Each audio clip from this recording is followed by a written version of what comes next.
Good evening and Super good. good evening, everyone, and welcome to tonight's edition of Pitts Analysis, the Week 4 edition from yours truly, Jackson Johnson and Austin Williams from Sports Talk with Austin, as we will be going over our takes on our analysis on Week 4 of the 2025 college football season. And as the title states, is Texas Tech or Utah the class of the Big 12? Well, tune in to find out. All right, here on Pitts Analysis. And let me tell you something, folks. You're going to be in for a wild ride. How you doing today, good buddy? I'm doing pretty good, Jackson. Happy Wednesday. Happy hump day to everyone. And it's a fun week, Jackson. Week 4. We got some headline games we're going to talk about. Texas Tech going to Salt Lake City. Big noon kickoff will be there, so a big spotlight for both teams. Indiana, Illinois on NBC Saturday night. College game day will be there from Florida, Miami, which we'll get to that. I know Jackson will have a few things to say. Louisville's back in action this week. Bama's on a bye week, so Jackson can just sit and watch. And we've got plenty of games to talk about. Before we do, though, we've got some things that maybe we should have covered a little sooner, but Brent Pry and Deshaun Foster are gone. They're no more. They're complete. They were both fired Sunday, both of them were from UCLA and Virginia Tech. And here in just a second, I will pull up the details of the firings. But Jackson, we talked about it Saturday night, and we both kind of expressed how they were on really, really thin ice. But is this shocking that they're both gone at the same time? No, the fact is, like, the moment Virginia Tech got ass blasted by Vanderbilt and got smacked off the face of the earth by Old Dominion, and by the way, they got shut out in the second half against Vanderbilt, shut out in the first half against Old Dominion, and then allowed a field goal. So therefore, they allowed 65 straight points, not even scoring a field goal, touchdown. They don't even have a safety. That's bad. Mm-hmm. And they're supposed to be scary as hell at home at nighttime. Nobody's intimidated by Virginia Tech with Brent Pry. They're crap. They're complete garbage. It's hell in a handbasket for Virginia Tech. Like that. That's what experiencing. You want to know what experiencing hell is? UCLA Northwestern on September 27th. That's like the ultimate punishment for football fans right there. That's another one right there. But with Brent, we'll get to UCLA in a sec. But Virginia Tech with Brent Pry has just been a complete mess, a complete disaster. It's just like they're not the Frank Beamer Virginia Tech era. It's not that. You don't see it. You don't feel it. Whereas, like, with Justin Fuentes, they were mid, but then they were disastrous under Pry. Not good. They were hell this season. They were disastrous. But now, like, the coaching candidates, I believe they're going to be shooting for Virginia Tech. And you're going to be really shocked by this one, Austin. Michael Vick from Norfolk. And it's not so much coaching experience. It's because of the fact they want to bring back. You ever hear the song "A Party Like It's 1999"? Well, yes. I could see Virginia Tech wanting to party like it's 1999 because Michael Vick was the definition of 1999 in college football. Yeah, they got blasted by Florida State in the Sugar Bowl, but still, though, when you think of Virginia Tech greatness, Michael Vick is the first name you think of. And do you know how much television exposure Virginia Tech would get? You know, like how they're like randomly putting Colorado on Saturday night. They're putting them on primetime because of Coach Prime and the fact that you have North Carolina randomly having Bill Belichick on Saturday, which I know that's going to happen with North Carolina Clemson. They're going to like put it in some prime spot, some way, shape, or form. Oh, agreed, Steve. He's not doing so hot at Norfolk State, but I think they're going to Oh, be thinking about like ticket sales. And I can tell you, Michael Vick, coach at Virginia Tech, will make a lot of money for the university. That is for sure. Then you go to so here, real fast, Jackson, while we're on Brent Pry here, just so people get an idea, I know we're a little late, but this is all confirmed. Just ignore the playing part. I know we're a little late to the party, but pardon us on that. We'll do better next time. But as you see, Jackson, he only had a $6 million buyout. So Virginia Tech and Ascension Jackson really didn't have to pay him that much to get rid of him. They were like, here, 6 million, have fun. And that's surprising, Jackson. Normally, like I figured his buyout Jackson was 15, 20 million. now. But 6 million Jackson, well, that's the thing too, Jackson.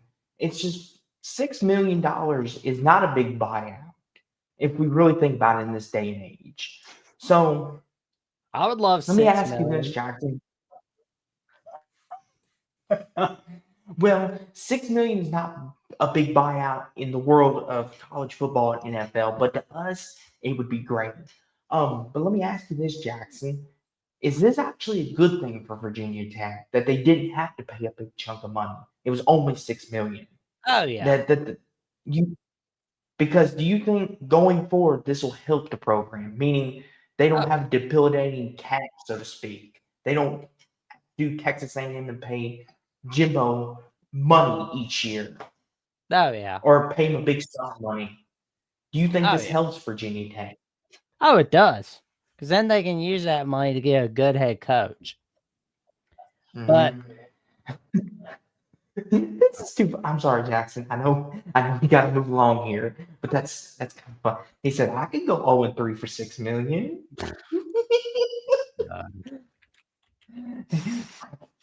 I could do that for um, 2 million. Oh my gosh! But man, I'm that, in the wrong. I may have chosen the wrong gig. I'm just kidding. but in all seriousness, though, oh, Troy B's a simple man. He said, 50K would work for me." Hey, listen, but in all seriousness, though, for Virginia Tech, though, Jackson, like you said, you threw out Michael Vick. I could see it. It's his alma mater. That's where he played college ball at. And he Mhm. even mentions he does love Virginia Tech. I could see Eddie Royal, too, Jackson, Who? as well. Eddie Royal. Eddie Royal. He played at Virginia Tech, too. He was a former Chargers receiver. He talks glowingly about Virginia Tech. I could see him maybe get offered the job. Now, do I think he will? I don't know. But I will say this, Jackson. Virginia Tech's in a whole lot better state than the next team we're about ready to talk about here in a minute, and that's UCLA. But I would much, here's a I'd great much rather guy. go Well, ahead. here's one guy Virginia Tech really needs to get, and this would be my top guy if I want to win for the short term and the long term. Bob Mm-hmm. Chesney at James Madison. Mm-hmm. I would Yes. be gunning for that man. I've been shouting his name from the lungs since the start of this season, throughout the offseason. I have been on his name like there was no freaking tomorrow from the jump. Like, Yes. especially after James Madison smacked North Carolina last year. I have been watching him Mm-hmm. like a daggone bloodhound. So I'm like, Mm-hmm. like kind of like how teams used to be getting head coach from Boise State. Hell, I want guys from James Madison. Because I want Mm-hmm. winners. Bob Chesney is a winner, my friends, Yes. And and he that's the doesn't thing have too, to Jackson. move out of state too. Here's the thing too, Jackson. The thing about this too is Virginia Tech's a good program to go to. That's the thing for whoever gets this job next, whether it's like you mentioned now, Chesney or Vic, they're going into a very good program, Jackson. Like historically wise, Virginia Tech, Jackson, Enter the Sandman. I mean, Jackson, what is the famous thing when Virginia Tech has a night game? We always say it's hell for the team that's going to play them at night, and that's not going to change. Especially if they start winning again. Look out, Virginia Tech might make some noise in the ACC, and I mean that with all sincerity. So whoever gets this job, this is a good job to have.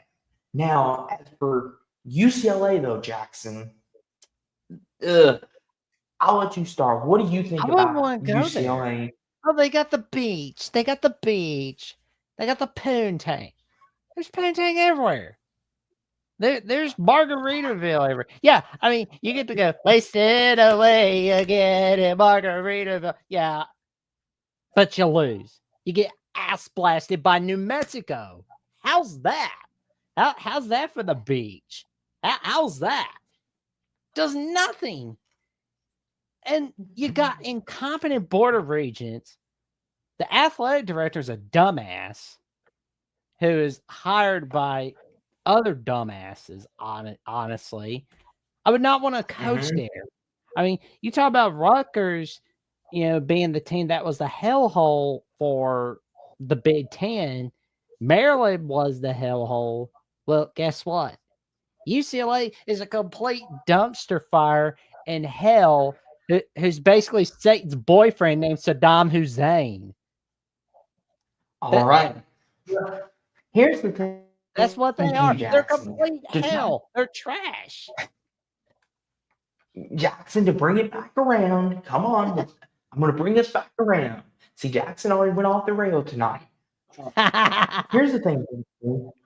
I don't envy the next person that's going to take this job, and here's why. Like you said, all the surroundings. But here's the fact, Jackson, and it's been true for years. Years, Jackson, is they don't care about football that much. No. Chip Kelly tried to get them to care. They still didn't care. And here's the thing, too, Jackson. They have those 1 or 2 great years in there where they go 9-3, 10-2 in the Pac when they win in the Pac-12, and everyone and it gets some excitement for that year. But then they followed up with like a 7-5, 6-6 year. So Jackson, whoever the next head coach is, I feel bad for them because they're going into a lose-lose situation. You're in LA where there's the Lakers, the Clippers, the Dodgers, the Rams, the Chargers, USC across the road. I feel bad for them. They're in a no-win situation. Like I said, I would much rather take the Virginia Tech job than I would this one. Oh man, it was so funny. I was watching a little bit of Buckeyes Live today with Mark Rogers and Steve Hellwagon, Tony Gurman, and Kevin Nitt, which it was like, Tony Gurman was like hearing I don't know how the conversation happened, but it was like somebody was like, "Oh, well, you want to go to LA for the beach?" But it's like, yeah, I don't care. The beach is everywhere. The beach is in Florida. The beach is in LA. That's a poor reason to be going to UCLA.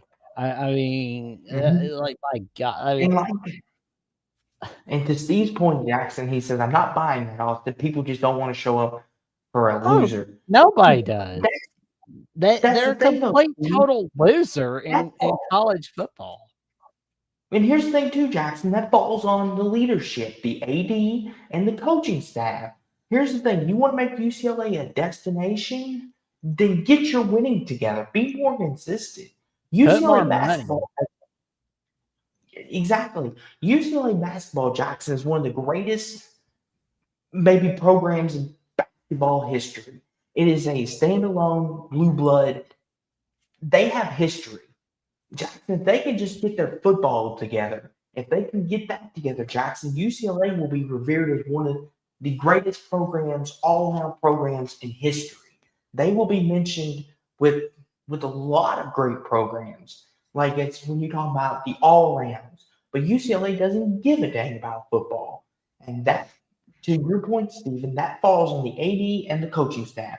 You wanted people to show up for a winner? Well, make them care. Make them care. And that whole Nico situation, snake bit it from the beginning, Jackson. Deshaun Foster didn't have a chance. They listen to the BS pitch sales from Nico's dad, and what did it get him? 0-3, 0-3, losing to Utah, losing to UNLV, getting Mm-hmm. smacked by New Mexico, and you give up on Joey Aguilar because well he wasn't giving much effort. Yeah, well he seems to be giving a hell of a lot of effort in Knoxville, Tennessee, and Mm-hmm. you dumped all over him. Like really, your instincts suck, coach. But I will say, Coach Foster was put in an impossible situation from the jump. And Yes. Steve has an excellent point. Indiana was a doormat till they finally got the right coach. That's what's going to take for UCLA. They had a chance to do that with like just go and get Jonathan Smith when he was still at Oregon State. You have a chance to be like, okay, we don't want to go with the Chip Kelly era anymore. Weeks before the 2023 season ended, but you flip flopped around on Chip Kelly. No, we're gonna keep him. No, we're gonna fire him. Oh, he's got that vote of confidence, and he saw what the writing was. And he left them in mid-February, a little bit after Valentine's Day, for the Ohio State, not a head coaching position, mind you, Mm-hmm. the offensive coordinator position for Ohio State. That was enough. Like that's bad right there. And they just took any old body.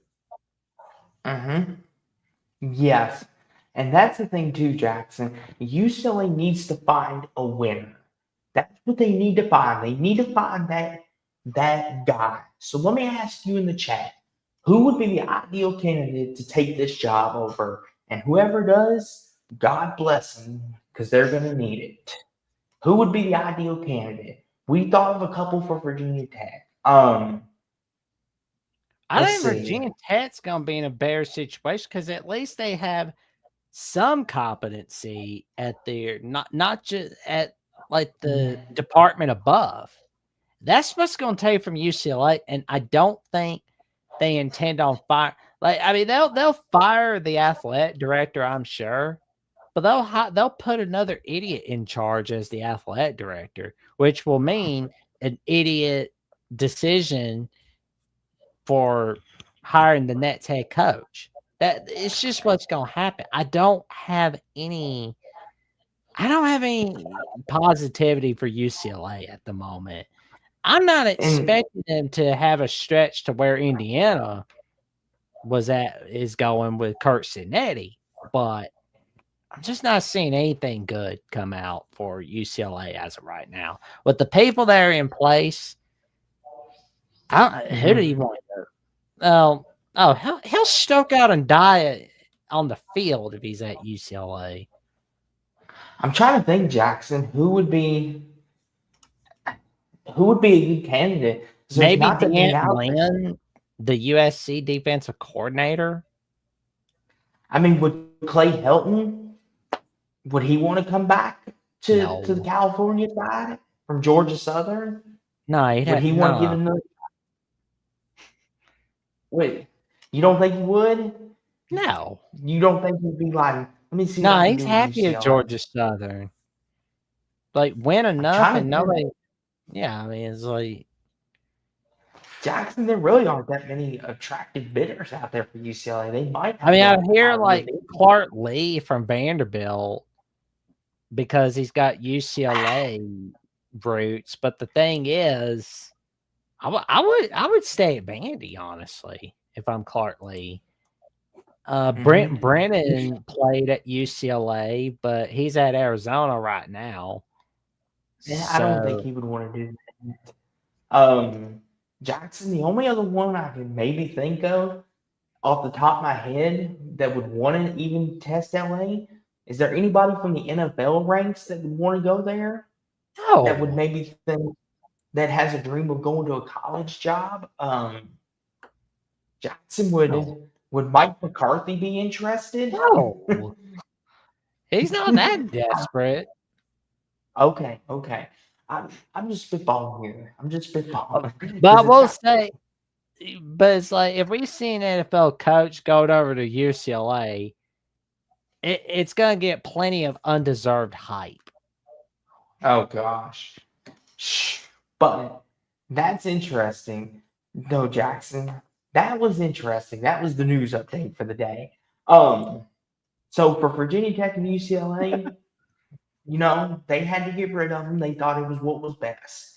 Now, Jackson, I think Brent Pry and Deshaun Foster, do you think they end up on a coaching staff anywhere before we get to our picks for the week? Oh yeah, they'll probably be on a coaching staff somewhere, but I If, don't. if you had to take a guess, Jackson, where do you think they end up? Both of them. Just a Some wild crap guess. hole, some crap hole somewhere.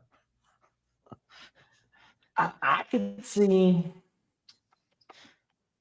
Let's see here. Let me change the banner because we got to get this right. I could see maybe Deshaun Foster, maybe being somewhere like maybe he'll go somewhere in the California area. Maybe he'll be on the coaching staff in Cal, for all we know. Because Cal does have hype, Jackson. Let's not forget that Cal does have hype. Oh, But that's funny, man. but what the people came to see, that was our news update for the day. If any more coaches firings happen, we will try to be here more speedy for you guys. But Brent Pine and Hey, Deshaun Foster Shirley, are no more. They're gone. They're fired. They're kapooey. They're done for now. But they're Jackson, gone. on to week 4.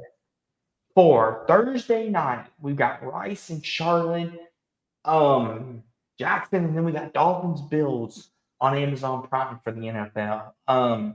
Jackson, this is not a great day of football, unfortunately. I don't really have. I feel like I'm gonna.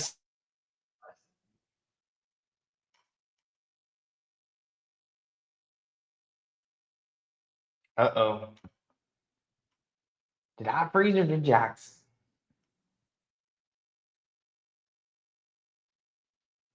I think Jackson froze. Or did I freeze? Okay, Jackson froze. Okay, good. Jackson froze. Okay. Anywho, tell us a joke, Austin. Okay, BB. What do you get when a cow? What do you get when a cow makes music? You get music. Anywho, that's a joke. Rice, Charlotte, and you got the Bills, Dolphins. It's one of them Thursday nights where you're just kind of Jackson, let it go. Music. Um, why did the Crow win an Emmy? Because he was outstanding in his field. This is where the backing track would come in. I'm back. Compare froze on me tonight. Ugh. Okay. I, I Normally think it's I me, think it got a little tired of me talking about Deshaun Foster. My bad. but anywho, Jackson, to this, I was told to tell the people jokes. That's okay. The awkward The silence. show must go on.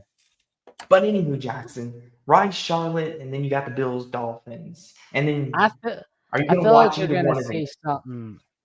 I feel like the last few times I've seen Dolphins on Prime Video, it's been something not ending well with Tua. Like I'm just like I'm not gonna watch Dolphins. I'm gonna try not to watch Dolphins Bills. Okay. Rice, Charlotte, Jackson, do you want to give a prediction or just let it go? No, Um, Tulsa, Oklahoma State, Jackson on Friday. Do the Pokes bounce back? They're only 12.5-point favorites. Does Mike Gundy bounce back on a Friday night? yes, Oklahoma State wins 35-13. I'll go 34-7. I think they come back with a vengeance and beat up on their cupcake. Jackson, the Friday night on Fox, 8 p.m. Iowa, Rutgers, 8 p.m. Friday on Fox. And Iowa is a 2.5-point favorite. And Jackson, this is a blackout in Piscataway. This is interesting, Jackson, for a couple different reasons. It's Shiano versus Ferentz, two of the winningest coaches all time in their program's history. Ferentz, who's the winningest Team coach in history. Um, but Jackson Piscataway at night is a very different thing to deal with. Rutgers Agreed. has quietly one of the best environments in college football. Their fans show up, and it's very underrated. If you ever watch a Rutgers game at night, they do show up to support their Scarlet Knights. But Jackson, the question is for this game, who do you trust more, Iowa's defense or Rutgers offense? Honestly, I'm gonna put a little more trust in Rutgers offense at the moment, especially when it's home in Piscataway, where it's the home of Tony Soprano. Yes, Piscataway. Yes. They call it Piscataway, New Jersey. Chief Stadium is what it's called. That's funny. That's funny, yeah. So Yes, Steve. Rutgers does have loyal fans. mhm. Like the casuals discount them. But if you are like us, who everyone here that watches, Rutgers fans love their team. They love Rutgers football. And but to your point though, Jackson, like Wolverine Gage says, I will trust Rutgers offense. Iowa has yet to adapt to the forward pass, says Troy V. Here's the thing, Jackson. Rutgers played Miami, Ohio. They played Ohio and Norfolk State. Rutgers, I mean, yeah, Rutgers, yeah, got it right. I'll say something right tonight. Iowa, on the other hand, though, Jackson lost a tight one in Jack Trice Stadium to maybe the Big 12 favorites in Iowa State. So it's basically the team is kind of played the good MAC teams, and then you got a team who lost a close rivalry game a couple weeks ago. Oh yeah. This is going to be interesting. If you want offense, this isn't your game. Look away. This is going to be ugly because Kirk Ferentz is going to make this field position game. You want to pick first? Do you want me to pick it first, Jack? Oh, you pick first, good buddy. Don't put me on the spot. You know what, Jackson? Give me Iowa. I'm gonna pick Iowa to win 19-16. Give me Iowa in a slug it out fist fight on Friday night. 1916 Hawkeyes get it done in a defensive game. Jackson, are we gonna make it a clean sweep or are you gonna split? I'm really thinking about this one, and Rutgers' defense hasn't been all that impressive this season, Mm-hmm.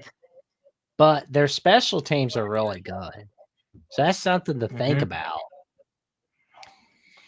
And Iowa's offense has gotten a little better. I mean, the ground game's looking pretty good this season, but I mean, they haven't been.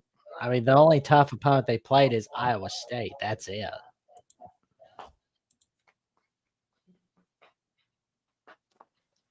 What do you think, though, Jack? Does Iowa's defense create enough turnovers?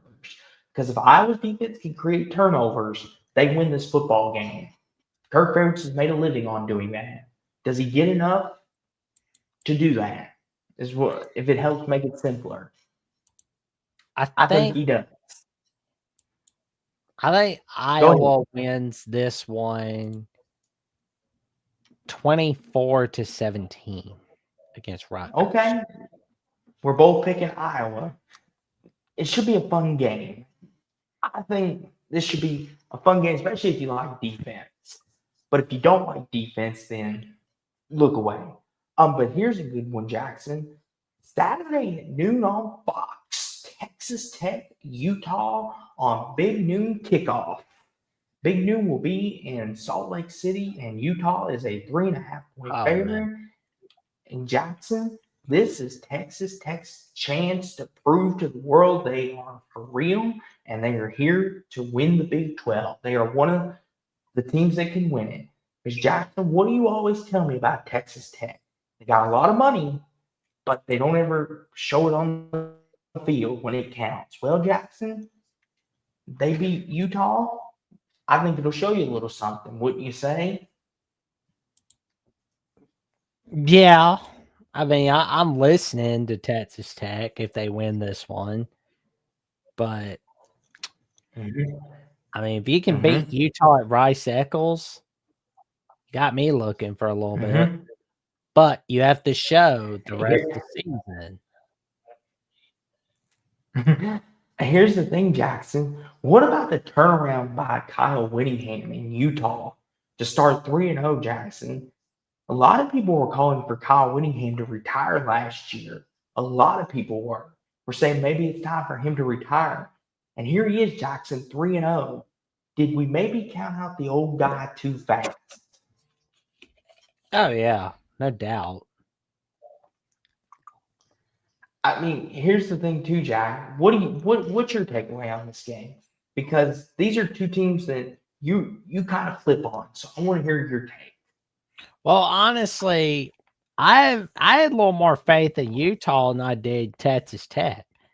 And if anybody was going to be a really good candidate for worst to first, I think the Utah Utes were a perfect candidate for that. Texas Tech, I was looking at a stat the other day, and under Joey McGuire, they've been 6-12 on the road. And that's not a good look, but if they can win this one, they're showing everybody they're serious about getting in the Big 12 title. Yes, they do, B Bean. Mm-hmm. Yes, they do. But I'm looking at Texas right now. Texas Mm-hmm. Tech right now. I mean, they always have a great passing game. They're 55th Uh-huh. in the red zone offense, and Utah is 102nd in the red zone defense. That's not a good look. But let's look at Utah's offense. Well, I Mm-hmm. mean, they're second in the nation in converting third downs, which is 71%. They're 36th in the nation on offense in red zone percentage, but Texas Tech is 12th in red zone defense. Here's the thing with that too, Jackson. Here's the thing with that too. Make sure I went on mute. The thing with this is Jackson, Texas Tech hasn't really played anybody of note yet. We thought maybe Oregon State would be a good test for them, right? Well, it turns out Oregon State is not as good as we all thought they could be. Oregon, the two-pack sucks, man, unfortunately. Well, Jackson, that's the thing. So how can we really judge Texas Tech? That's the thing. Utah, we thought they were playing a decent UCLA team, and they ran them out of the building. So how much can we judge them? Well, Um, UCLA's they played a UCLA. Oh man, yeah, it's like UCLA's hell, but I've already made my point on that. Yes, you have, and I, we don't need to revisit that. no, because like So at that point it'd be beating a dead horse. But yes, the horse is dead, Jackson. Put the horse in the ground and let it go. Um, but the Oregon horse, State, like you said, has just been not really trash. that I good. mean, they got spanked like Robert De Niro spanking Leonardo DiCaprio in Killers of the Flower Moon by Texas Tech, and Cal basically spanked him first. So, like you Mm-hmm. said, we can't really judge either one of these teams by their non-con game, but we Not can really. judge these teams based off of how they play on Big Noon Kickoff. We can judge Texas Tech, especially by how they play at Rice Eccles Stadium on Big Noon Mm-hmm. Kickoff on Saturday. Yes, and I think with this too, Jackson, is with UCLA and Oregon State being the two name brand teams on their schedule that we thought, okay, we'll kind of get to see what they look like in non-con, and it turns out they both of those teams kind of are like, not so much anymore. If Texas Tech loses by a field goal, I still don't think any less of them. I still think the same I thought of them in the preseason: 7-5, 8-4. Um, like I said, but if they win this game, changes my perspective. But I will say this, Jackson: the game being in Rice Eccles, That's a big home field advantage Oh yeah. for Utah.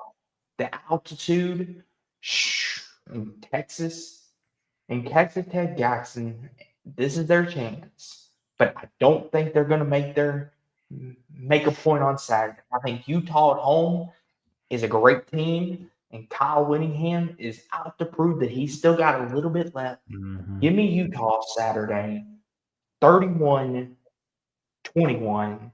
Utah wins. 31-21 Utah. I've got the Utah Utes winning 28-20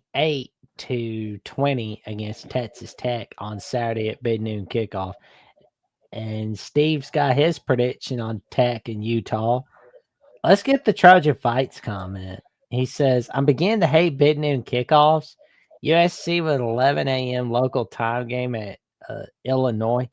Yeah, of course. So that's 9 a.m. in California. So I could see why you hate that game at the moment. Mm-hmm. Yes. Me But me and Jackson are personally, both. Mm-hmm. like Go me for it, personally, buddy.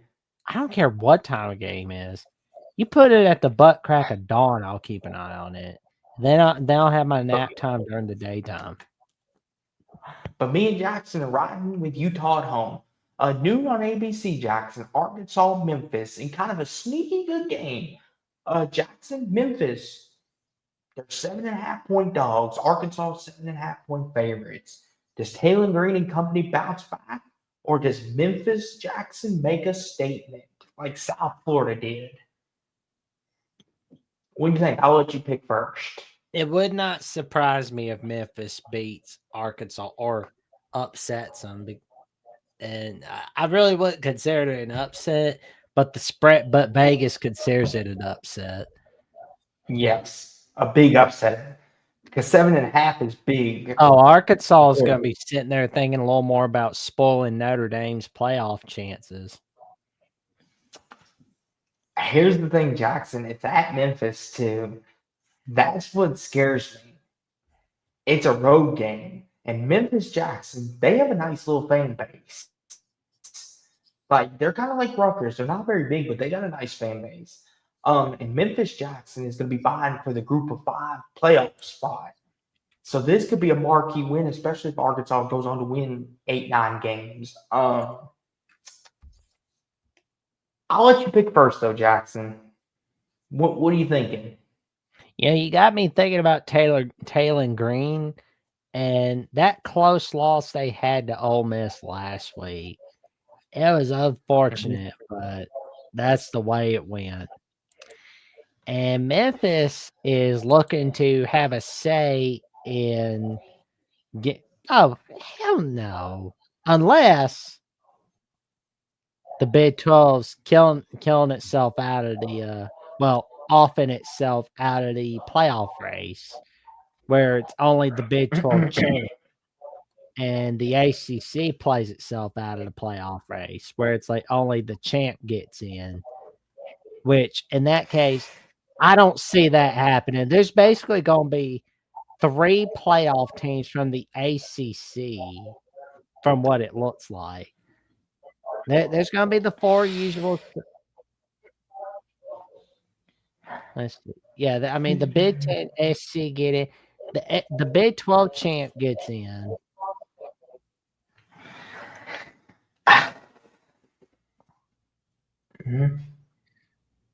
Jackson's doing math. Yeah. Well, I mean, Group of 5 champ will have their champ, and it's likely going to be from the American Athletic Conference. It's Yeah, basically unless whoever gets in the ACC title game, basically gets in the playoffs. especially if they have a good record. But to Arkansas, Memphis, though, Jackson, God. like you mentioned, Arkansas is coming off a heart-wrenching loss. Do they bounce back or do they let that roll into 2 games? Do they make it 2 in a row? Here's the thing, Jackson. Let me ask you this. If Arkansas loses, is Sam Pittman's seat on fire? Oh, the pressure to retire? Absolutely. No, But is the seat on fire? Does he get fired? Oh yeah. Like, Yep. not to retire. Well, at his age, it is. So this is almost a gotta have it win for Arkansas, if you Mhm. think about it. Especially if they want to keep Sam Pittman happily employed at the end of the year. But I don't know, Jackson. Memphis could pull it off. I could see it. I'll Mhm. let you pick first. Go for it, Jackson. I think Arkansas wins a tight one, 28-24 against Memphis. My gut's telling me one thing, but my head's telling me another. Mm. Go with whatever your Mm-mm-mm. gut's saying. You know what, Jackson? I, I You're don't know if I picking can do it. Memphis, aren't you? I'm thinking about it. I'm this close. I can really see it happening. If you're thinking it, what are you waiting for? What are you, Jennifer Love Hewitt? What are you waiting for, huh? Um, um, anyone that's seen I Know What You Did Last Summer will get that reference. You know what, Jackson? I, I didn't listen to my That's a gut movie last where week. there's bedroom activity. Anywho, you know what, Jackson? Give me Memphis to give me Memphis to win 27-20. Memphis with the upset over Arkansas at home. 27-20 Memphis. Hey, Saturday at noon, Jackson. Maryland, Wisconsin. Wisconsin's a 9.5 point favorite. Go ahead, Bill Jackson. Go ahead. yeah, you want? Yeah, I was gonna ask. You want to pay for the Peacock app on that one or no? Oh, I already have the Peacock app, so I don't have to pay for So do I. it. Oh Jackson, I got the Peacock app. Don't even worry about that. I, I bought it originally to watch my WWE, but they're going to direct streaming service on ESPN, so I gotta buy that now. my god. Oh god. I gotta get to that before that's Wisconsin, over. man. Like Danny O'Neal is gonna be stepping up his game against that Maryland defense, but like the Here's winner the of this thing, Jackson. game feels like they're gonna be going to a better stretch at bowl eligibility for this season. But the Here's the loser, it's thing, like, though, Jackson. Here's the thing. I'm having trouble picking this game because a lot of people are starting to believe in Maryland again. A lot of people are believing Mike Locksley is saving his job as we know it. But here's the thing, though, Jackson. They did this last year, and then what happened? He lost. But here's the thing: Wisconsin looks bad right now. They look terrible against Alabama, and then y'all look good, Jackson. But Wisconsin just looked bad. They crapped the bed last weekend we, against you we all. took it And the easy. injury bug, take it easy. And the injury bug is hitting Wisconsin. But Jackson, Badger Stadium, the jump ramp, that's a really good home field advantage. And Vegas is telling us 9.5. So Vegas knows something we don't. What that Uh, something is, I don't know.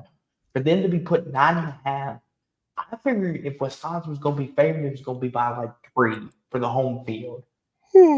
Do I do I trust Mike Locksley or is hmm. Luke Fickell going to put a game plan together to beat Maryland?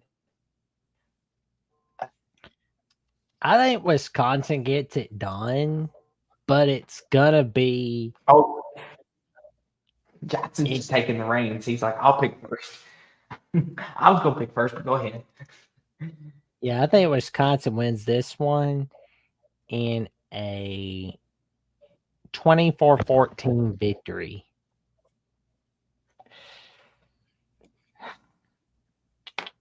You know what, Jackson? Give me give me Maryland. I'll take the Terps. Give me Maryland. I feel like this is gonna be an ugly one. 20-17 Maryland.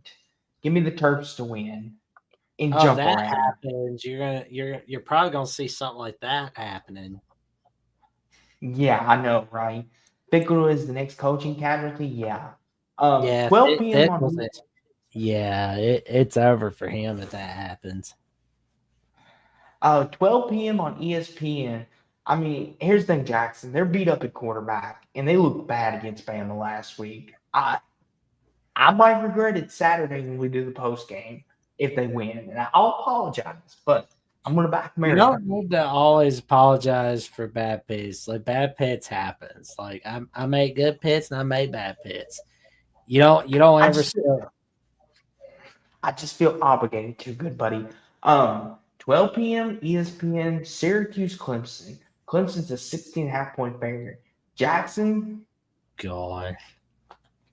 is it Jackson? Here's the thing: Clemson owns Syracuse. Does that end Saturday?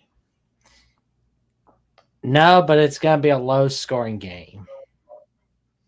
Okay, 16.5. That's a lot because Clemson looks rough right That's now. too They high. have I mean, I know it's home field advantage, but it's too damn high. Here's the thing, Jackson. Clemson looks bad right now. They got no run game. The O line can't protect Cade. They got no pass game. Their offense looks anemic. But their defense, Jackson, is holding up great. That's the thing that's keeping them afloat right now. So, but Jackson, this is a big game for Frank Brown. If he can go to Death Valley and beat Clemson, which is something that Kent is very rarely done under Dabo Sweetie, would be a big landmark win for the Qs. But Clemson has owned this game. It doesn't matter if the score is 31-7. Clemson finds a way to win somehow. 16.5 does seem a little steep. But once again, Jackson, Clemson owns this rivalry. And for that, Jackson, I think they continue to own this rivalry. Give me Clemson to beat Syracuse 39-21. Clemson. Oh man, Clemson, I think will get it done in a 28-21 victory. But Okay. it's a fun game to watch, but it's no rivalry. That doesn't Mm-mm. feel rivalry-esque to me. Virginia Tech, go away. You suck, Virginia Tech. Jackson, well, reason why we got to talk about this just a little this week is because Brent Pry's gone. Does Virginia Tech win the first game without him? Yes, Virginia Tech wins. Get out, Virginia Tech. Goodness, Jackson. Could you then? Does Virginia Tech cover the spread? Yes, get out, Virginia Tech. Okay, Jackson's like had enough of Virginia Tech. Here we go, Jackson. I don't want to see them unless they're winning. Get out, Virginia Tech. Okay, so on to a Saturday note, noon on ESPN2, SMU TCU for the last edition of the Skillet game, the Iron Skillet game for 2025, at least for right now. As far as we know, there's no more skillets to be played in the future. But that can all change, though. That can all change. SMU TCU meet one more time for the Iron Skillet in 2025. And then after that, the future is very uncertain.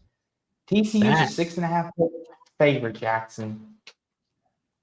Take a look. So I'm just kind of like looking at this game, and it is pretty sad thinking about how we're not likely to see this game after this year. So it makes me feel pretty sad for my TCU and SMU friends for the future. Like they can make it work. I mean, I see like the schedule openings for 2026 and beyond. Oh crap. SMU has Notre Dame for 2026, Baylor for 2026. Okay, well they got non-conference openings for 2027 to 2031. And TCU has non-conference openings for 2027 through 2030. No, they got non-conference openings for 2027, 2028, and 2030, but they don't have an opening for 2029. Yeah. So, Jackson, this is really the last game they might play for a while. And with that being the thing, Jackson, this makes it all that more important because Jackson, TCU has looked good. They looked good against North Carolina. And here's the thing too, Jackson. TCU's got a run game again. Oh yeah. They look ferocious. They ran the ball on a Bill Belichick defense, Jackson. That doesn't happen. Like, listen, you can discredit Belichick all you want for the dynasty, but the one thing that man knows how to do is build a defense. And if you can run the ball on his defense, you got a good offense. And TCU did that. They demolished it, and they ran the ball again. And Jackson, I'm going to start a campaign right here, right now on the show. Put it in the chat, put it on Twitter, put it on Instagram. Tag Josh Hoover for Heisman. I'm Josh Hoover for Heisman. Well, you Because got Jackson, you got to tell the cute cashier at Publix as well. yes, Jackson, he's balling. Last year, Jackson, towards the back end of the season and the first two games this year, he's balling. He's playing incredible football. But Jackson, SMU though, Rhett Lashley and the Mustangs, Jackson, they look like themselves again. But this isn't TCU though. Let me be being so seriously, Austin. Yes, seriously, Babine. Josh Guzman. I see There's how there's always a cute cashier at a Publix everywhere. That I can personally guarantee. Yes, Babine. I'm being dead serious with y'all. Josh Huseman and Josh Hoover. I think not a lot of people want to talk about it, but he's in the race for the Heisman candidate. He's playing like one. I'm being dead serious. I'm being dead serious with you all, and his play backs it up. We're gonna look back on this in a couple weeks, and you're gonna be like, "Dang, Austin, you know, you got it going on." What? It gonna be nothing. Y'all doubt me, but listen here. I take risks. Who said Florida was going 8-4? They went 8-5. Me right here. So anywho, SMU, TCU, Florida. I mean not TCU, Florida. Dadgummit. SMU, TCU. Yeah, Austin. I'm sure we'll be saying that.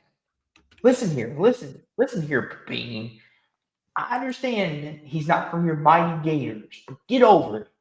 Anywho, we're going off the rails here. Yeah, we are. We're not going to make it under our 2 hours. Jackson's going to fire me. No, I'm not.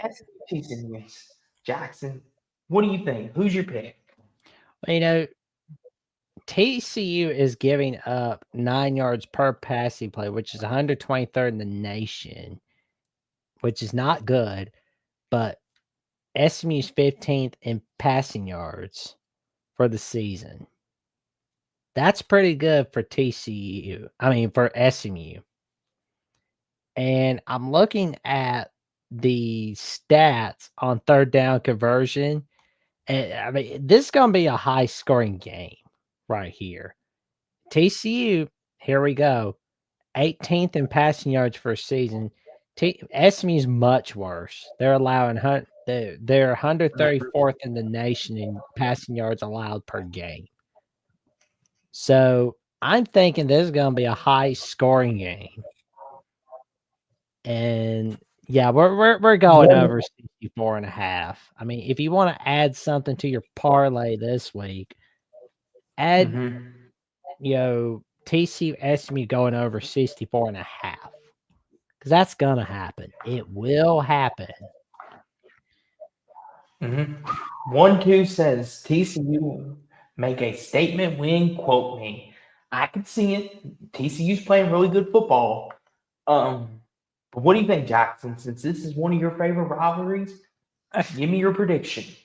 I'm gonna say SMU in a 38-35 victory from Kevin Jennings and friends.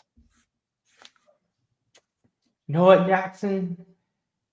Give me TCU 42-40. Give me the Horned Frogs in a high-scoring shootout. Hoovie and company get it done late. Bowling Green, Louisville. There you go. Talk about your boys, good buddy. Let's go.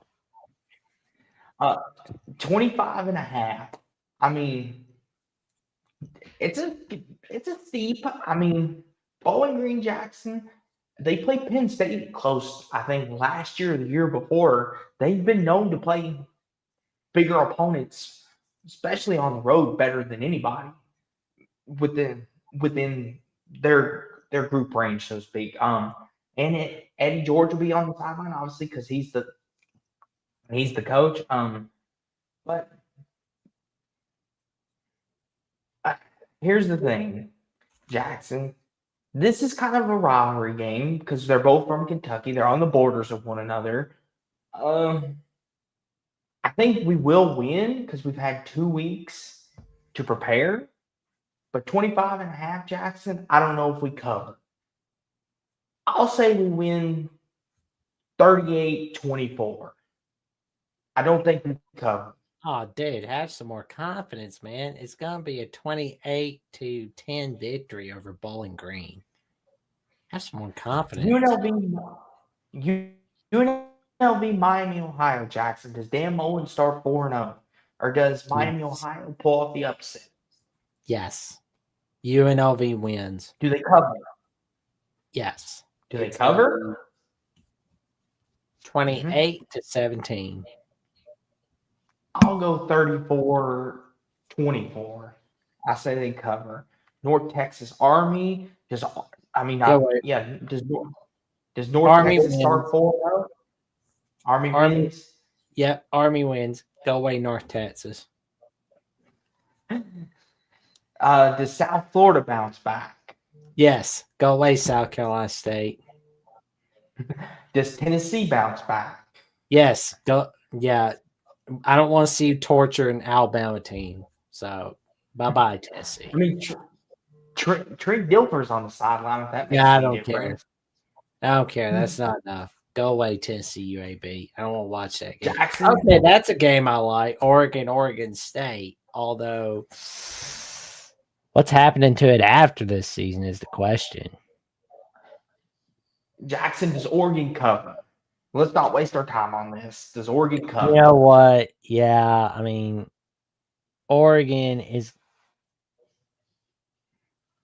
Nah, that's just going to be a bad beat you see on Scott Van Pelt, where it's going to be Oregon winning 42-10. I'll go Oregon 37-13. I think they'll beat them up, and then they'll be nice. Does Florida State cover, Jackson? Real fast. Yeah, go away, Florida State, Kansas State. Yeah, Florida State's gonna win 69-6. Go away, Florida State, Kansas State. 3:30 on not ESPN. I'll get it right tonight. 3:30 on ABC. Auburn, Oklahoma, Jackson. Jackson Arnold's return to Oklahoma. And Jackson, this is the quintessential, maybe one of the biggest games we've had to date. Auburn. I keep screwing up here. Auburn, Jackson. This is the biggest game they've played to date, in my opinion. Hugh Freeze and company want to prove that they are legit, that Auburn is back to being Auburn, that they can contend in the SEC. But they're going up against a resurging Oklahoma team who Vegas has as a 6.5-point favorite. It's in Boomer Sooner land, and Jackson Norman is not a place to be messed with. But let me ask you this, Jackson. Does Jackson Arnold come back home and beat his Sooners? Or is Brent Venables and John Mateer on a roll right now? Nah, Brent Venables knows how Jackson Arnold works. So Oklahoma is going to be beating the Auburn Tigers in a 28-13 fashion. Like Small Town Republic says, OU wins, Auburn's DBs might be in trouble. Yeah. Jackson Arnold, he's looked good so far, but he's coming back home against his old team. And sometimes that is enough motivation. But going to Norman, Going to Norman, that is definitely not an easy task.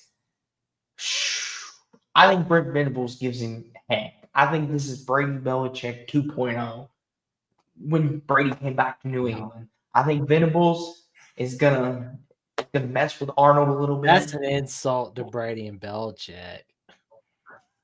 I didn't know what else to compare it to.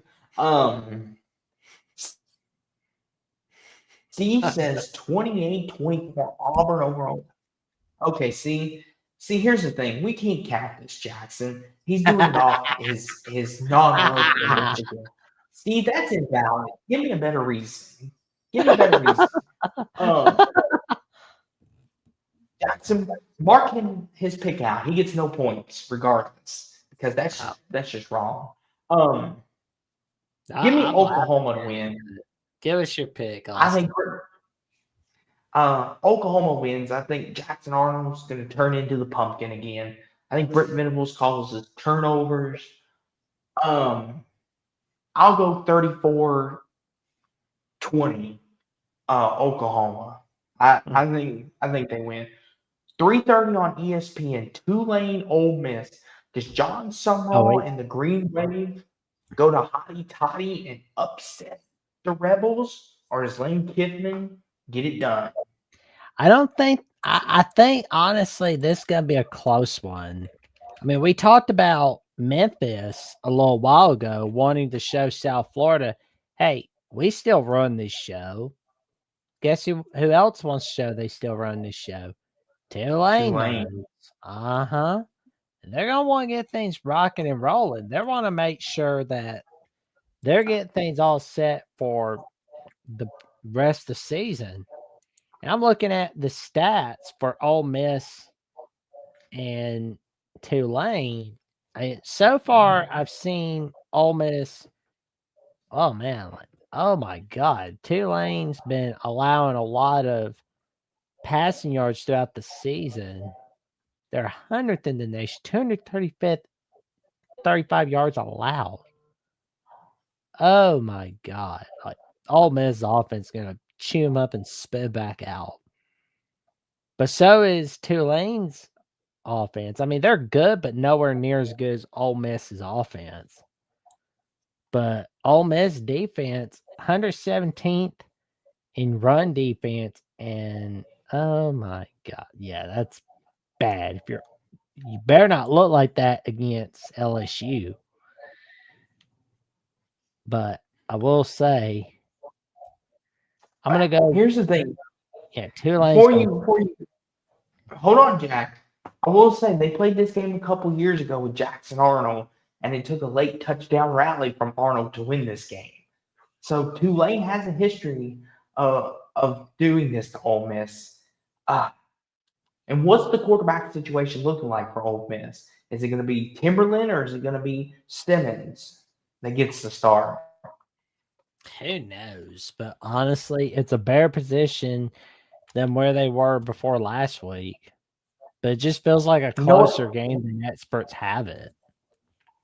Yes, and like 1-2 said, this is an under the radar game to watch. I know every eyeball's going to be on this game down here that we're about ready to get to. But if you are a diehard like me and Jackson, everyone in the chat, this is your game to watch. If you want to do dueling screens, this is the one right here. Ole Miss is a 13.5-point favorite, Jackson. Do you have them winning? And do they cover? I have Ole Miss winning, but I do not have them covering. This is going to be a 35-31 victory over Tulane. Give me Ole Miss 27-24. They win it on a field goal at the end. See, Austin's way nicer than me.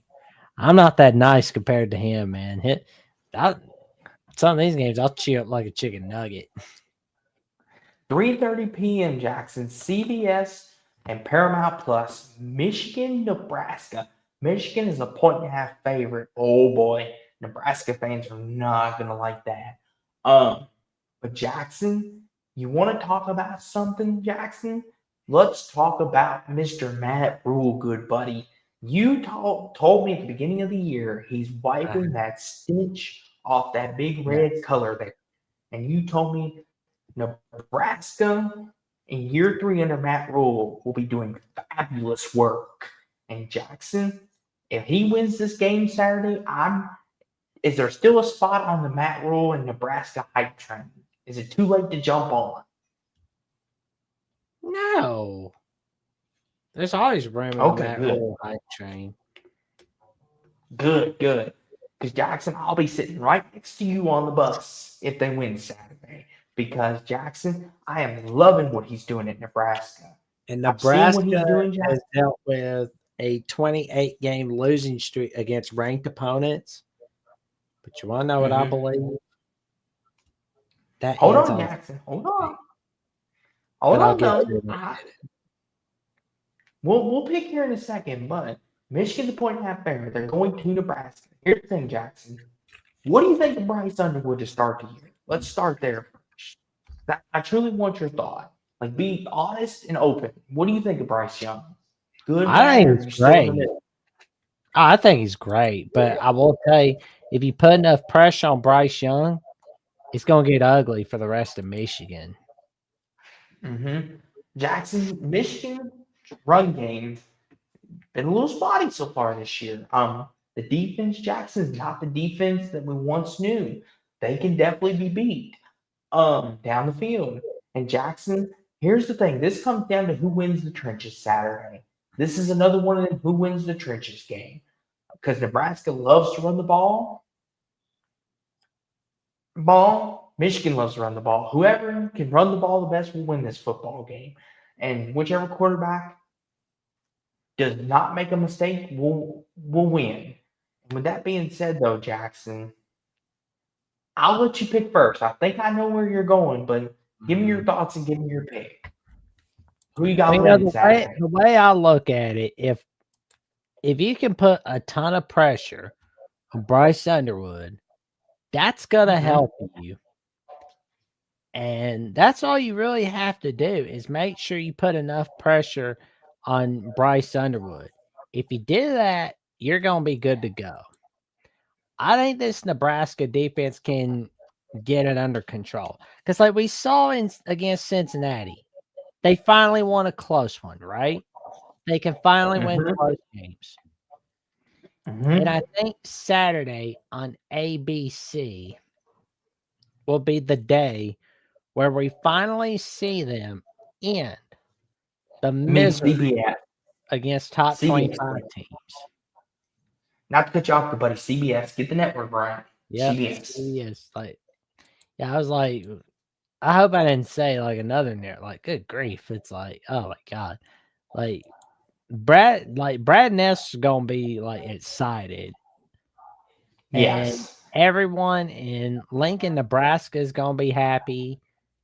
I think the Nebraska Cornhuskers win this one in a 24-17 victory. That's what I think Nebraska will do, is get it done with a 24-17 victory. Oh. I want to pick Nebraska, but my heart's telling me Michigan's going to find a way to win this game. But my gut's telling me Nebraska. Do I follow my heart on this one, or do I go with my gut? I flipped last week on a couple games, and it cost me. You picked Nebraska. I don't like doing this because we got our Ohio State people in here. Give me Michigan. I'll take the Wolverines. You got to call that team up north. I'll take Michigan 21-16 over Nebraska in a tight one. Purdue, Notre Dame at 3:30, Jackson.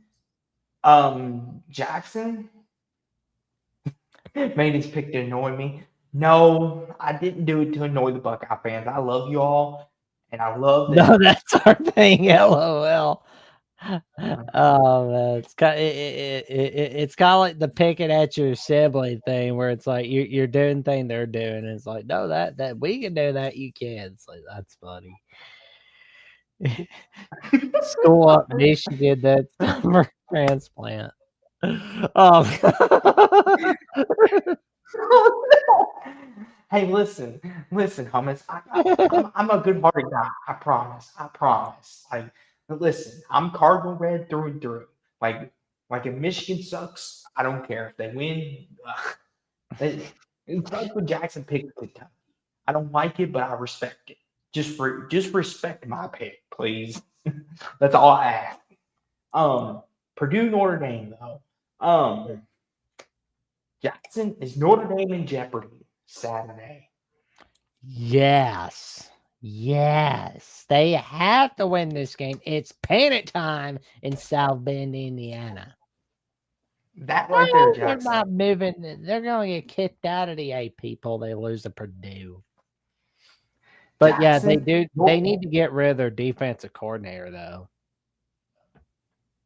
here's the thing, Jackson, 26.5-point favorite for Notre Dame. Too high. That's too high. Vegas is going to lose money Saturday. Listen, I get it's Purdue, but Purdue makes a living off this. Jackson, there's a part of me that wants to pick Purdue right now because Notre Dame has shown me nothing to say I will pick them to win this game. Their defense is falling apart at the seams. Their offense, Jackson, is not anywhere near where it needs to be. And Barry Odom, Jackson, he's showing me something. I know it's been against crappy opponents, but maybe he's the guy to fix Purdue.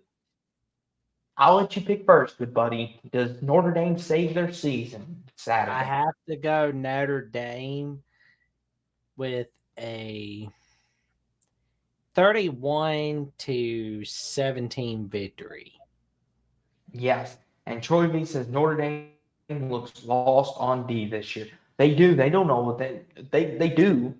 But they have to do They're more giving than up a lot of to save their season, Austin. They have to win out the rest of their season, and they need to hope for the ACC to play itself out of the playoff race and the Big 12 to play itself out of the playoff race. It was something I always tell you. I usually have to say, remember, what do I always tell you? Jackson, you're too famous quote. Don't ever put yourself in a position where you need someone to win or lose for you. In this case, Notre Dame has put themselves in a position they need some losing to happen on the other end. They did it to themselves. Yeah. Here's the thing, though, Jackson. One game at a time, though. I'll take Notre Dame because they're at home. I'll go 30-26 Notre Dame. I'm not happy about doing that. I think Notre Dame's offense, they'll be able to run the ball on Purdue, but I think Purdue will be able to take advantage of that defense. 3:30 on Fox, Jackson. North Carolina, UCF. The Scott Frost era. Scott Frost against Bill Belichick. Scott Frost era is off to 2-0, and they are 7.5-point favorites at home. Jackson, this is intriguing. You've got North Carolina, who we don't really know much about, other than they got beat badly on Labor Day night against TCU. But last two games, they've seemed to improve. Against inferior competition. But UCF, Jackson, are they beginning to rebuild their reputation? Is Scott Frost bringing UCF back to what they had once before? I'm not ready to say just yet.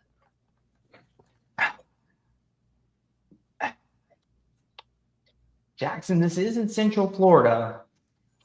7.5's a little steep for me.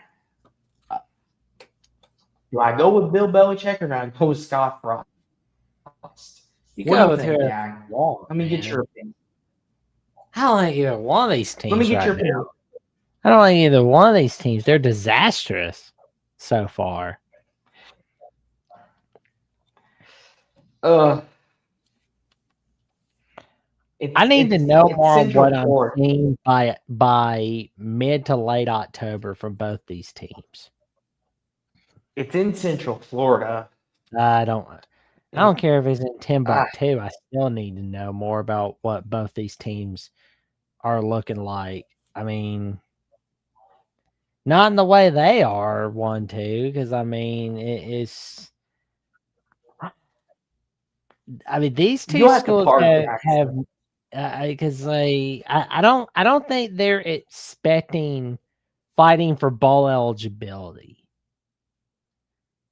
I I I just do not see Central Florida as a conference contender in the Big 12.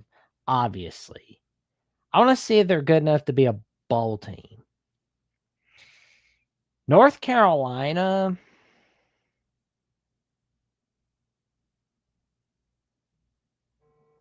I have no words for them right now. You know what, Jackson? I'll pick first. They're Give me, they give don't. me Central. Go ahead. Neither one of them look all that exciting to me, honestly. You know what, Jackson?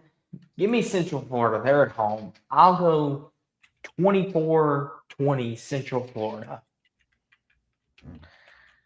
I'm gonna go with Central Florida on this one, and it's gonna be a 28-24 victory. Ball State, Yukon, James Hell no! Madison, Liberty. All right, Jackson, calm down. We're not I going to know. predict that game. Like, I just, calm I just down. wanted to mess with you on that one. 4 p.m. Jackson, NC State, Duke. Does Duke bounce back? They're 3.5 point favorites. Does NC State keep it rolling? Quick prediction. Ooh, Give me Duke at home. this is I'll take Duke. 31-27 Duke. this is They gonna cover. be another comeback victory for North Carolina State, where they win 34-24 against Duke. Northern Illinois, Mississippi State, Jackson. Do the Huskies pull off another upset? Or No, do the Bulldogs keep rolling to good to but 4-0? Mississippi They're State doesn't beat the spread if it makes you feel better. I think it's gonna be 20. 31-14 Mississippi State. I'll go. I'll go 23-13. Low scoring game. Here we go. Temple, Georgia Tech. Idaho, San Jose State. 6 p.m. on FS1. West Virginia, Kansas. Kansas is a 13.5 point favorite. Let's go. Here's the thing, Jackson. West Virginia coming off an emotional victory in the backyard brawl. Kansas coming off a defeat against their rival, Missouri. So you got one team coming off an emotional win, and then you got Kansas coming off a defeat. And Jalen Daniels is playing well again, Jackson. That offense looks like the Kansas we know and love from once before. And Yes. it's in Lawrence. What do you think, Jackson? Does Rich Rock rally the troops and go on the road and beat Kansas, or do the Jayhawks get it done? I think that West Virginia is going to be prepared for Kansas, but Kansas is really going to prepare for this one right there. But do I see West Virginia upsetting Kansas? No. But I think Kansas wins this one in a Mm-hmm. 31-24 victory. And like one to pointed out, flip a coin, and the spread is way too large. Yeah, 13.5, I think, is a little too steep. I'll go 28-25 Jayhawks. Kansas gets the win. Delaware, FIU. All right, here we go. 7 p.m. South Carolina, Missouri. Jesus. Missouri's a 10.5 point favorite. Jackson, another crucial game in the SEC. Does South Carolina bounce back? But they'll be I without feel Lamar like Selly. it I think it's panic time for South Carolina because they need to make sure Lenora Sellers is 100% healthy. They need to make sure he's good to go, making sure he's all right. Because when he got hurt last week against Missouri, against Mm-hmm. Vanderbilt, excuse me, where's my head? Mm-hmm. That told me right then and there that they're screwed. They were screwed against Vanderbilt. And the Here's the fact thing, though, that he Jack. was questionable against Missouri tells Mm-hmm. me it's not a good look for the Gamecocks. Here's the thing, though, Jackson. I I Real quick, the one thing I will say is Shane Beamer has had time. He's had a full week to prepare his backup. So if their defense can tackle Jackson, they got a shot. better. But go ahead, though. Oh man, they better because I'm gonna tell you right now, that Missouri, they're gonna get prepared. They will get prepared.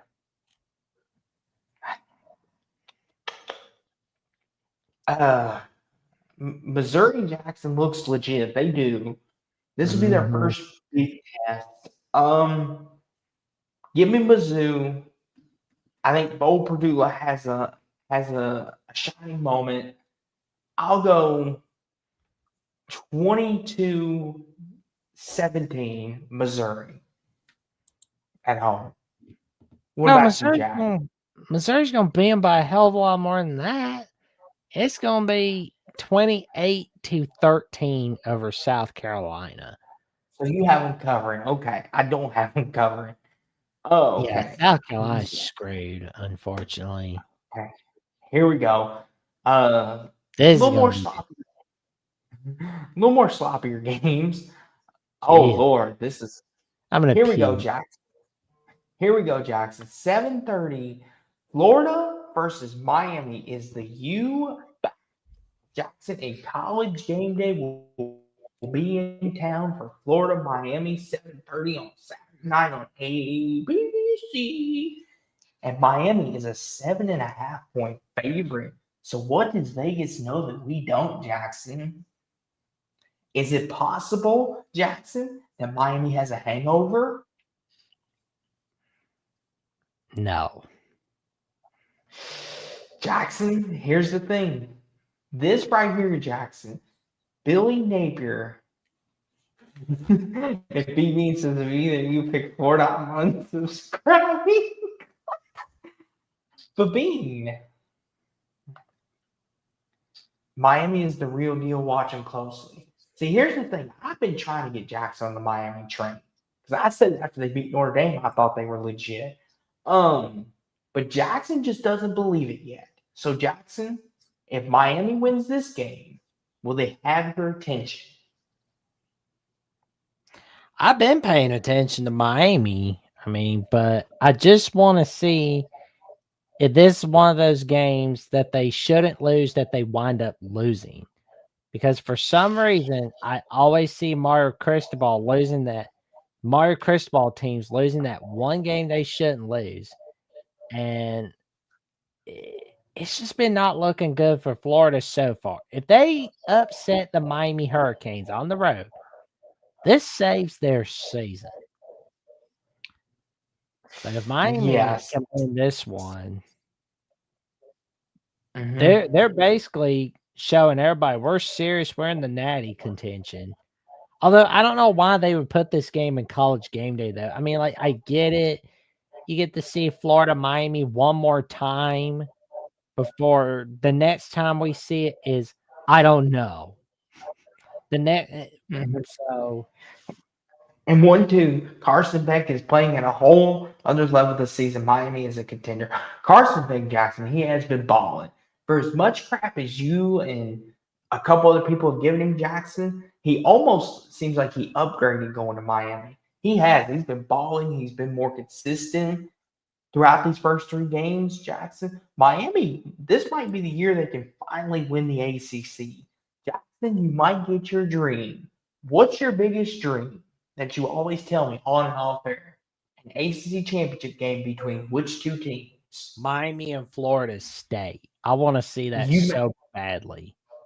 Well, Jackson, this might be your year for that if this keeps up. It better be. It better be, by God. Jackson, if God's gonna give you a gift, that would be his gift to you for all your good work. He'll be like, "Here, Jack, you've been good boy. Here's Miami, Florida State on a Saturday night for the right to go to the Wow. college football playoffs." Um, but That's Jackson, 5 picks though.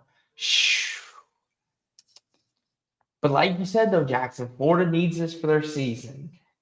And this could, and Vegas only has it at 7.5, so they know something we don't. no. Jackson, but Bean's really not going to like what I'm about ready to say. Okay. You say it, Austin. Give me Florida to beat Miami. My big upset of the week. Give me Florida 27-24. Give me the Gators. Oh man. I guess Jackson, you went I for the just feel like Genjit. You talked like you were going with Miami, so you went with the Genjitsu tonight. Jackson, for whatever reason, Florida's going to win this game. Watch them. They're going to win it. They're going to win it. And I'm just going to be like, I knew it. I knew it. Florida's going to win because they're going to win. Watch. Billy Napier's going to win this and it's going to save his job. And Florida fans are going to be happy again. Watch. 27-24 Gators. Go for it, Jack. I may have just lost our fan base, but Oh that's my no. upset of the week.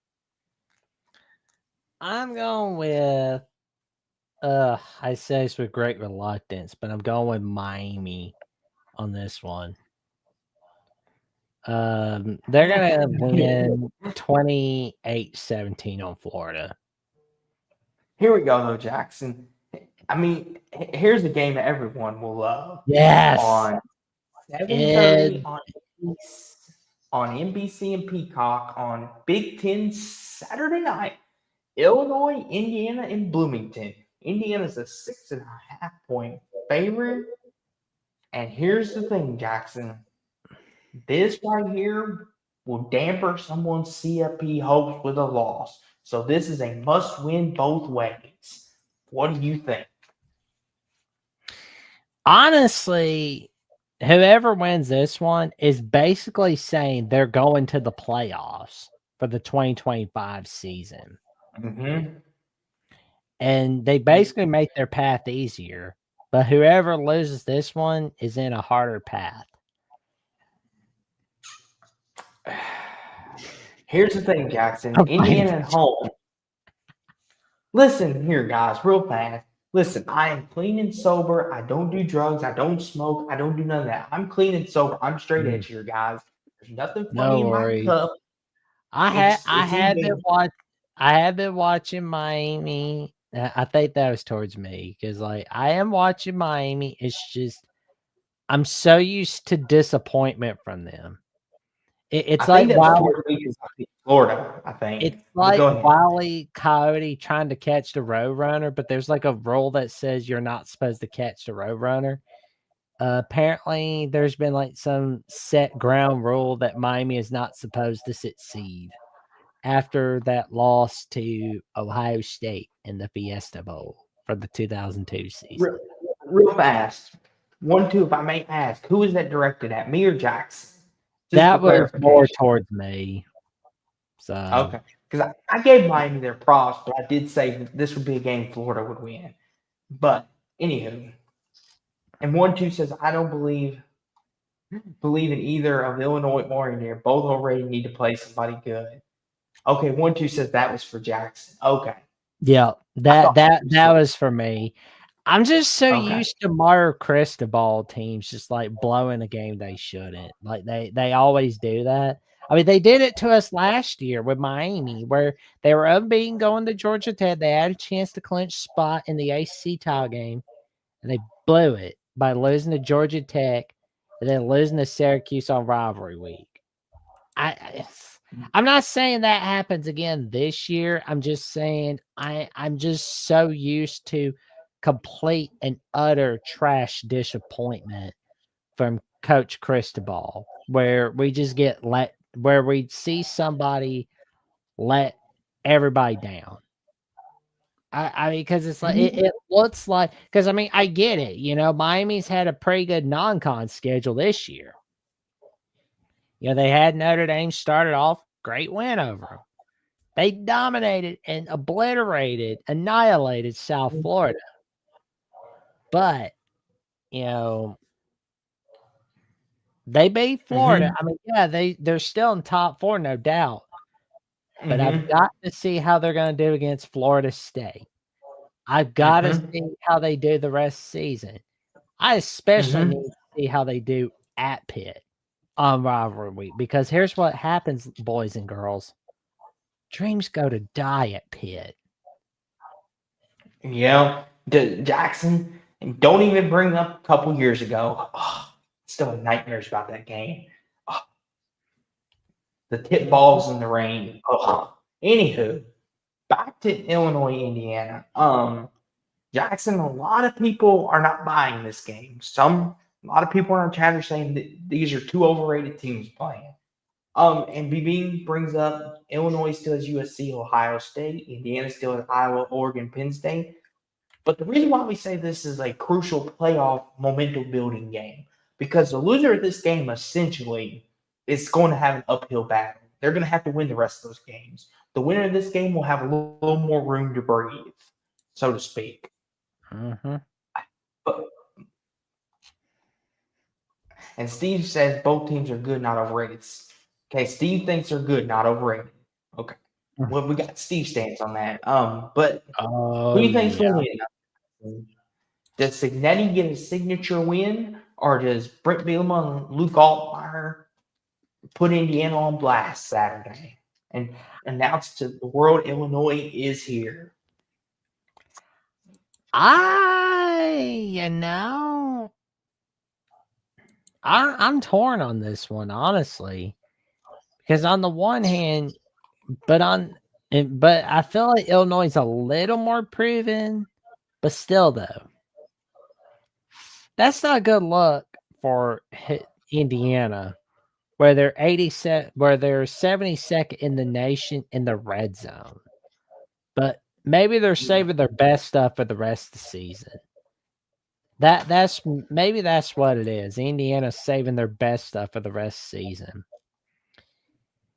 And I'm looking at Illinois. I mean, they're 59th in passing yards per game. Here's the thing, though, Jackson.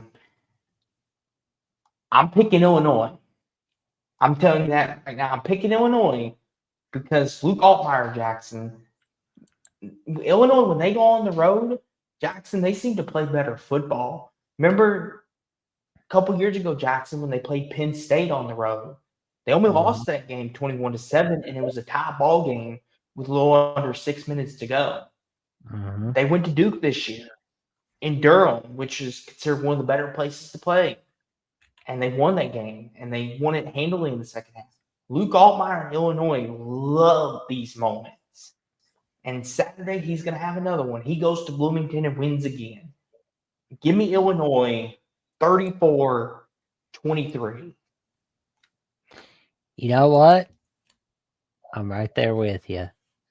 Illinois in a 28-24 victory over Indiana. By the way, Google me and Google Austin if that happens. Yes. We're back in Illinois. Georgia State, Vandy, Jackson. Vandy's 27.5 points. Yeah, I think Vandy gets revenge. Like, the fact I'm not even saying get out to this game is good. Yes, Vandy's for real. I'll go 31-14 Vandy. 31-10 Vandy. Okay. 7:30 on CBS. Washington Yay, the Apple Cup. Here we go.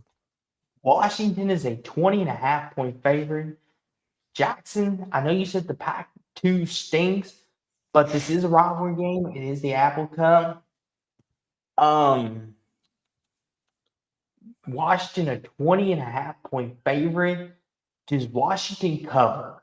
Or do you think it being in Pullman, do the Cougars bounce back? What do you think? I'll let you pick first. I think Washington wins this one, but I have 5 words on Washington covering. No, definitely not. Absolutely not. But I see Mm-hmm. Washington winning a tight one, 20. Well, it's tight going into the fourth quarter, Mm-hmm. but it's 28-13. I mean, Washington's kind of taking it easy on Washington State. And Trojan Fight mentions Washington State got blown out by North Texas. Yeah, but this is a rivalry game, though. That's the thing. They need an exorcist after this one. Here's the thing for everyone in the chat. Like, when you play a rivalry game, as we all know, throw the records out the books, throw everyone you play, throw it out the window. Don't count anymore. You're playing your rival. And this game's no different. Rivalry games are something special. Weird things tend to happen. Just ask Jackson with Bama Auburn over the years. The kick six in back of the end zone twice. Oh Just God! ask Jackson. Weird Oh, you things should have. happen in rivalry. Oh wait until go back in the time machine to 1972 with Punt Bama Punt when Alabama lost to Exactly. Auburn, where it was not even like it wasn't even because of like we only allowed a field goal. We didn't allow any offensive points from Auburn, but we lost to Auburn because of not one but 2 block punts, where Auburn blocked 2 block punts from Bama. That was bad right there. But moving on. But here's your history lesson. This game is in Pullman. Like Steve says, Washington looking ahead to the Buckeyes. Yeah, I think there'll be a bit of a look ahead too, but I do think they take them serious. 23-15 Washington. I think they win by 8. Stanford, Virginia, 7:30 on the AC network. Stanford gets their first win. Does Stanford upset Tony Elliott and company, or does Virginia get it done at home? I might have to cover my mouth a little bit just looking at that game.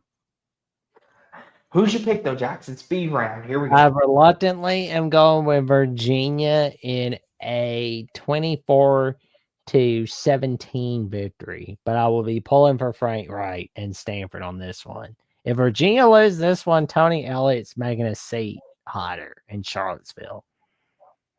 Give me Virginia 38-16. 7:30 on Fox. Arizona State at Baylor. Arizona State going to Waco, Jackson. Baylor a 2.5-point favorite. Does Dave Aranda get a big momentum building win, or does Arizona State kind of silence some doubters Saturday in Waco? Oh man, like Baylor's been looking pretty good on offense. I mean, they've been outstanding. But we're gonna wait and see what happens with Sawyer Robinson and Baylor. And Arizona State's wanting to show everybody they can do it. They can still do it. They can do what they did last year. But I feel like Sawyer Robinson is going to lead Baylor to victory at home in a 41-38 victory over Arizona State. Baylor's coming off a big win over SMU. Do they have a letdown? It's in Waco. Oh, Baylor Jackson, won a crap game last week after SMU, so no worries. But still, though, Jackson, they're building confidence. Do they let that confidence go to their head? That's the thing. It's in Waco. If Baylor's trench play is not up to par, Arizona State will run the ball like Auburn did. Give me Arizona State, Jackson, in a 31-27 shootout. 31-27 Sun Devils. BYU, East Carolina. That's going to be a good one, shockingly. 6.5. Does East Carolina upset the Cougars, Jackson? Or does BYU? That's a good point. They're going to be having them. BYU's caught in a trap game a little bit before Colorado next week. And Jackson, it's a cross town for them going Utah to Uh-huh. Carolina. Personally, hummus, I don't know why, and I really well, actually, I do know why. I think CBS tends to do that double header thing once, twice a year. It used to be like Mhm. twice a year, 3 times a year, but I know like CBS does the double header for rivalry week, and NBC does the same thing. But I think they're doing it for uh I don't know, like but Well, and here's I actually like it. well, Jackson, and two. I think Jackson. I know they typically do this, but I think this year they did it especially to draw people away from ESPN because that like Jackson. You notice how they loaded this up, right? How they do the double headers and stuff. They're trying to draw people away from ESPN because ESPN's going to have a big night tonight. I mean, yeah, NBC does it, just not very often. They did it last year, I think, with Rutgers. And Minnesota with Rutgers, Minnesota. Yeah. It's either that or Rutgers, Illinois. It's one of those games. But to this real fast, though, I think BYU wins a tight one, Jack. I think they win 28-26. What do you think? I think BYU is gonna win this one in a 31-20 victory. Okay. Southern Miss, Louisiana Tech, LSU will win. Texas will win. Hopefully they cover this time. Okay. Wyoming, Colorado 10-15, Jack. Colorado 13.5 point favorites. Does Dion and company get it back, or does Wyoming? Yes. Colorado is gonna get it done in a 27-10 victory. Um, 34-30 Colorado in a shootout. Cal, San Diego State, 10:30 on CBS Sports Network. Does Cal Jackson are they going to go on the road and get the W and start 4-0 in the Jeff Wilcox era, or what do you think? I think Cal is gonna get another one. It's gonna be a 28-17 victory in San Diego. I'll go 25-17 Cal.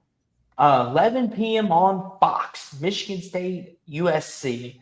2 3-0 teams, Jackson. USC 17.5 point favorites. Jonathan Smith going across town to play a former Pac 12 opponent. Does that give Michigan State the edge at all, or does USC win at home on a late night game? I think USC wins at late night. I think, oof, that facial expression, I saw that. You're a little nervous for USC. Yeah, yeah. Jonathan Smith does know USC a little bit, and Michigan Mhm. State does have a better football team this year. They're a little more grittier, so they might be up for the task. But go ahead. Who you picking? I think USC is going to win this one 31-14 against Michigan State. Although it will be fun staying up till 1 o'clock in the morning keeping an eye on this game, man. I'll go 34-28 SC in a tight one.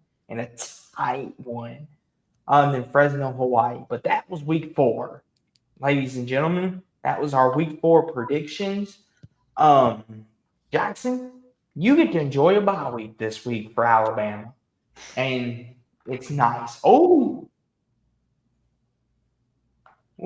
Trojan fights with Michigan State. Also, USC leads the country in sacks. Oh yeah, that's 8 o'clock. That's 8 p.m. your time, Trojan fight. I forgot for a moment. I'm like, oh, he's gonna step at 1 8. Like, nope, he's not. He's 2 hours behind me, and he's 3 hours behind Austin. Yes, but Jackson, you know what people need, Jackson? You know, if they get bored, here's what they can do. Go to Alabama, the voice of college football, and pick yourself up a wonderful mug today. Only $24.99. I know a little expensive, but it'll be well worth it. It'll help support Jackson, Coach Smook, and Jeffrey, Oh, and everything in their endeavors that they do. But Jackson, Alabama's on a bye week this week, so you get to sit back and enjoy the hot tub with the women and relax on your laurels. But Jackson, let the people know where they can find these mugs and t-shirts and hats and what you got going on the channel itself. oh, And it's refreshing too. oh, here we go. Refreshing. Yeah, I've got it right here in the chat for all of you. So you can find the Alabama Voice College Football merch all right here on this link, or you can find it at vocfb/shop.fourthwall.com/Alabama, where you can find Alabama merch on Alabama with the Voice College Football. And let me tell you, you're going to love it. And if there's some stuff that you see that you want to see but not there, you go to the man Mark Rogers himself. Where if you want to see a voice of college football notebook for each team, which let's be honest, the voice of college football notebooks keep secrets for you. They keep all your hidden desires, your secrets safe. They keep it all safe. And this little and oh man, what do I call it again? The tumbler. That tumbler that Austin is holding right next to me. It stores all your drinks and it does a great job of that. It keeps your water cold, it keeps your coffee warm as you like it. You get everything you need. That I can personally guarantee from me. I currently have blue Gatorade in here, and it's nice and cold still. Yep, that's what it does for you. Keeps your blue Gatorade cold for you. Yes, but Jackson, if people want to buy merch, that's just an extra. But what people really need to do is make sure they watch your content because that is real information. Good buddy. Let the people know what you got going on, good buddy. Well, I mean, there's been some stuff going around. I mean, we've got Crimson Tide Live from this week. I did it solo on Monday because my co-star Jeffrey was at work. He got called to a work shift, and Coach Smoot had some stuff going on. So I just kind of like, you know what? I'll take one for the team, and I'll be talking about my take on what we need to work on during the bye week. I saw Gene Chizik on AC Network talking about Alabama needs to work on the run game, establish the run game. And I'm like, wait a minute. That's what I said. That's what I said on Monday.